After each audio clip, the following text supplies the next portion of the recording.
Crochet 2 single crochet stitches in the same stitch. It's a single crochet increase. Crochet 1 single crochet stitch. Insert your hook into the hole. Yarn over, pull through. Now you have 2 loops on your hook. Yarn over and pull through both loops. That's 1 single crochet in the same stitch. Crochet a second single crochet stitch.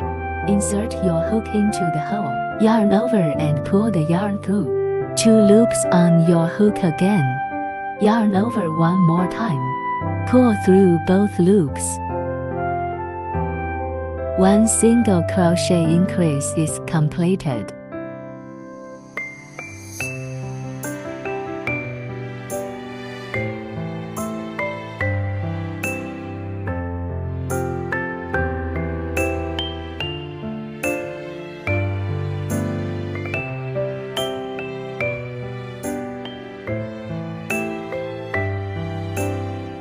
There are 2 single crochet stitches in the same stitch. It's a single crochet increase.